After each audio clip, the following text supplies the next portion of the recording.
Alright, what's up guys?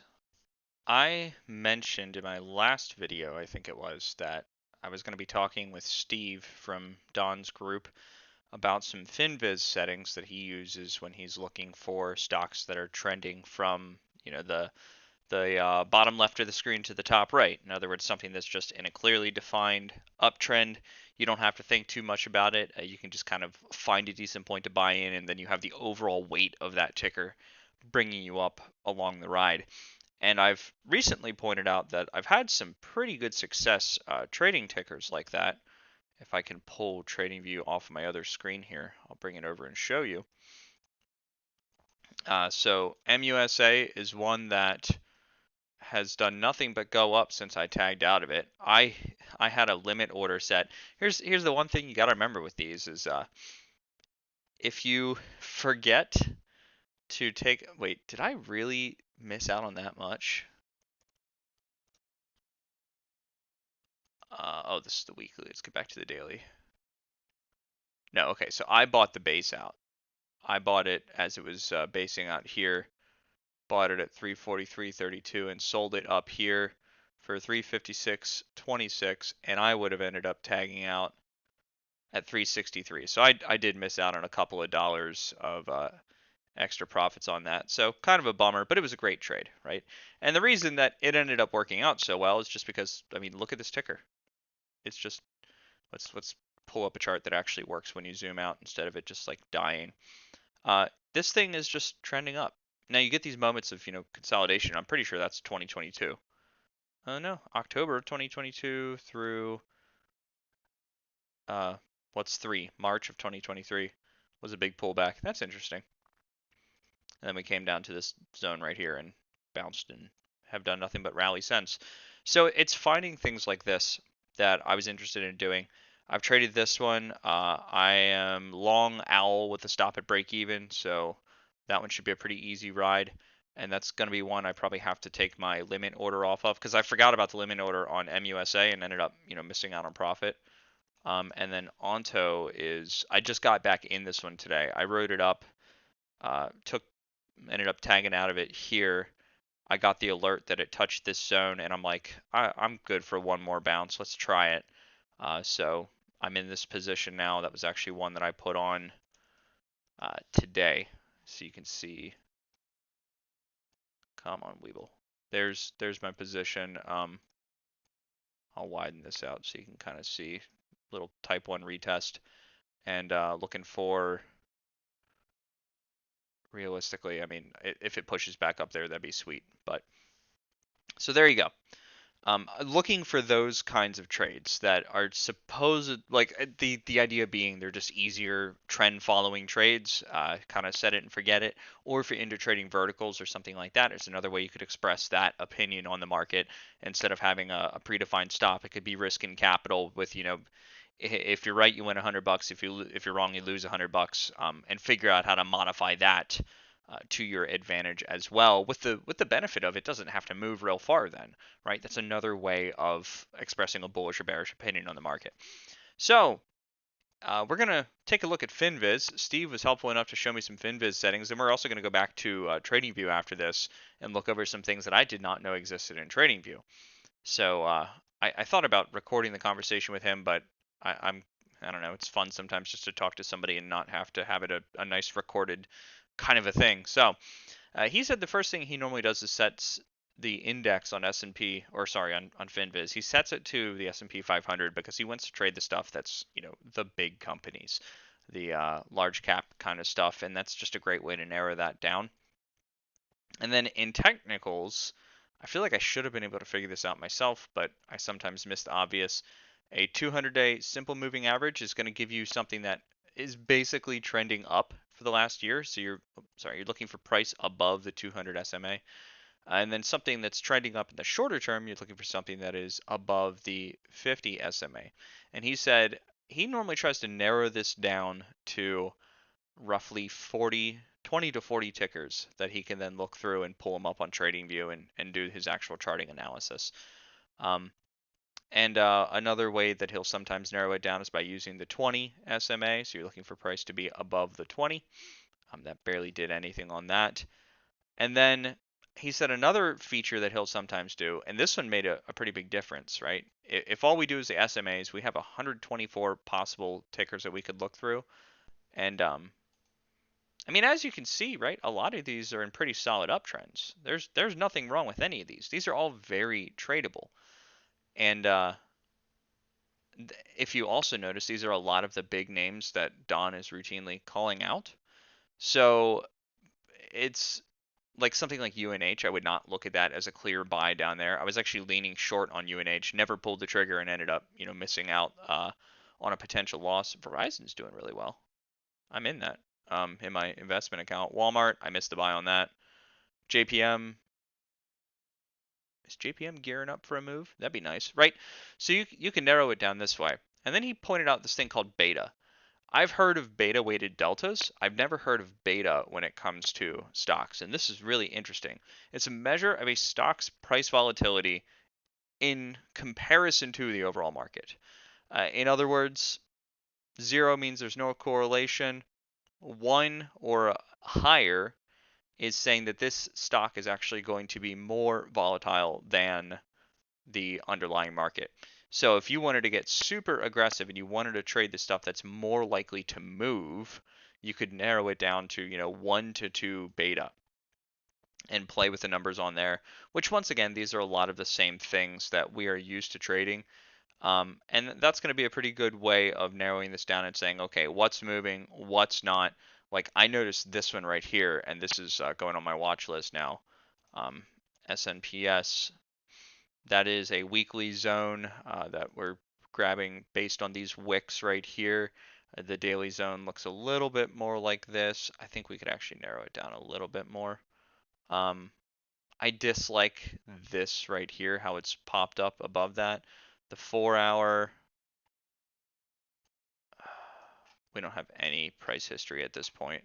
We can't look left. The 4-hour, I have to say it's right around here. Particularly if I'm going to get super particular on the 4-hour, it's going to be something like that. Because that's where we've tried this consolidation right here, and we started fighting with this whole area right here. And this whole thing obviously then was a what do they call that? An ascending triangle. We've been calling it a hammer on glass for a couple of years. Um,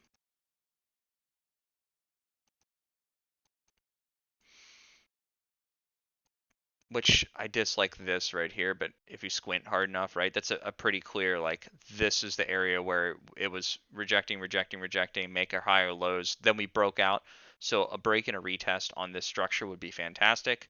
That'll be a longer term trade for me on the weekly. Probably with options. I'm assuming that this is liquid enough to trade options on. Um, let's look at it real quick and see. I think verticals on something like that would make a lot of sense.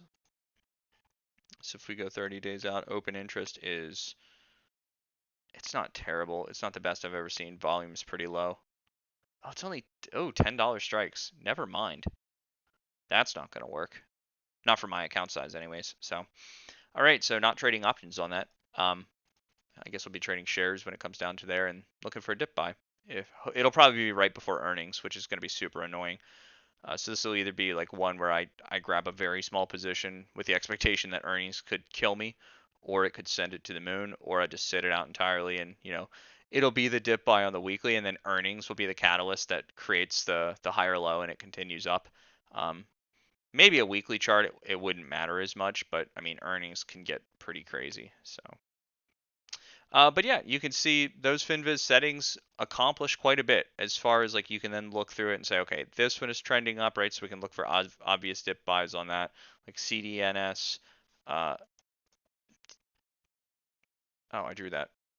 I didn't realize I drew that. I was probably drawing that when I was having a conversation with him. We've got a zone that's like right here. Never quite hit it, and we've definitely got something going on down here. That no history on it. Man, I hate that. Broke below, broke below. What's it look like on the daily? hate that.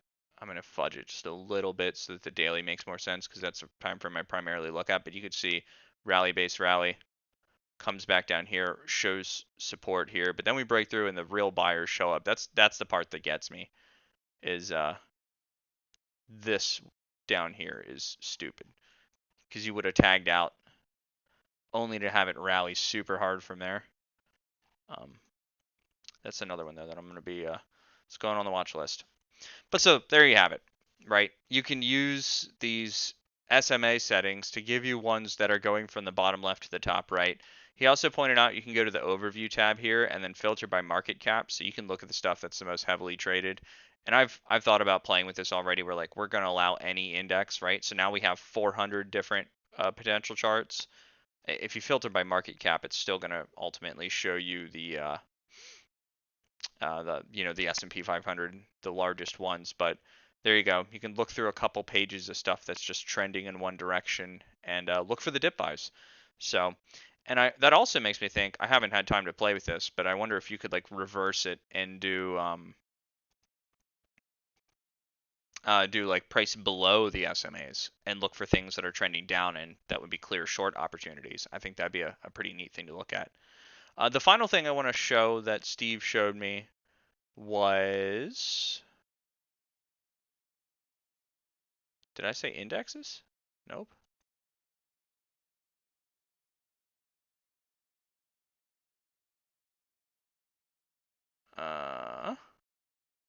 Did it not save? Well, that's annoying. I don't think it's saved.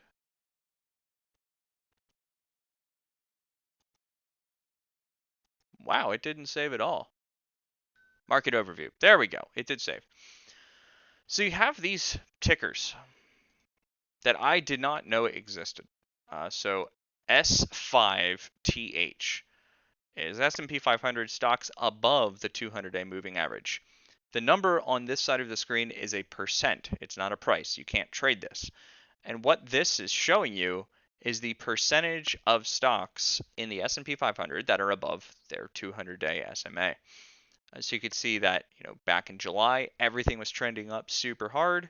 We got pretty almost overextended, and I almost wonder, I wouldn't zone this out necessarily, but you could definitely draw like points of interest. Like, all right, when we get here, we're looking at possible rejections. Like there's, potential one here. We'll draw it just like zones, just so. What did I just do? Oh, I hit Command H instead of Command H instead of Option H, and it just killed the whole thing. Right, so we could do that. We could say, all right, this right here is a point of interest, right? Almost, like I said, almost zone this out, but not quite. We've got that. So that is interesting. I'll have to spend more time looking at this, but so S5TH is the 200. S5FI is the 50-day average, so the percentage of stocks that are above the 50-day. And then S5TW is percentage of stocks above the 20-day. And you can see these get increasingly more volatile. But that is interesting. Like we can look at this. Oh gosh, the weekly hurts my brain. But like once you start getting down here, that I'd be super interested in seeing like, okay, a 316.20 on let's just go to SPX 316.20 would be right. I held down the wrong button. Would be right here. That was the dip buy. So like nice long-term dip buy. Let's look at, I don't know, 920.21.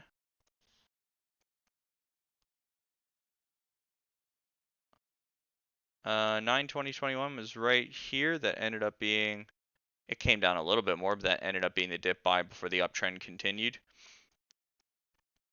That's definitely going to be something that I play with. I'm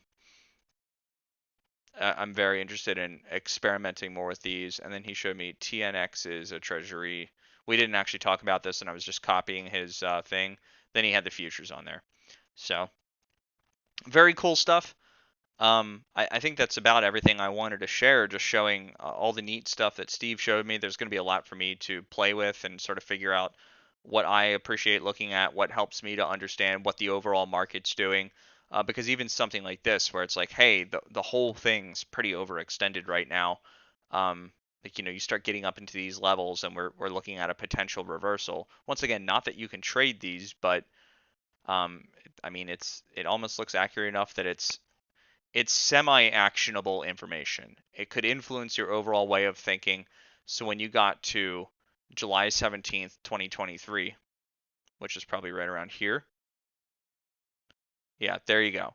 We're hitting this right here. That was after this rip your face off rally, after we broke through this consolidation, and we just went straight up, straight up, straight up. And at this point, you're probably saying, it seems like there's a high probability of a pullback right now. Well, you have additional information that could help to influence that decision. Uh, where's another one? 123.23. Let's look at that one.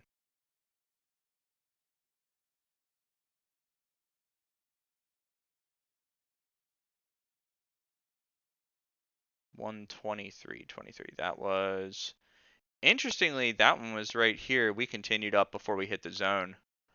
Um, I mean, if you tried to call this a zone right here, you would have taken the loss trying to short it. But still, I mean, that was actionable information about a week after the fact. So you could look at that and say, well, the market's what little overextended, and then we started the reversal. I'm still looking at the weekly there. Yeah, I'm going to be playing with this. So I just wanted to share that. I hope it helps you guys out and your trading as well. Steve was a wealth of knowledge and experience from the little bit of time that we spent talking. Great guy. If you see him in the chat, say hi. He's very helpful with this kind of thing. So if you have any questions, leave them in the comments, and I'm sure Steve will see this and he'd be happy to answer because I don't know a whole lot about this yet. So we're gonna keep playing. Thanks for watching, and I'll see you in the next one.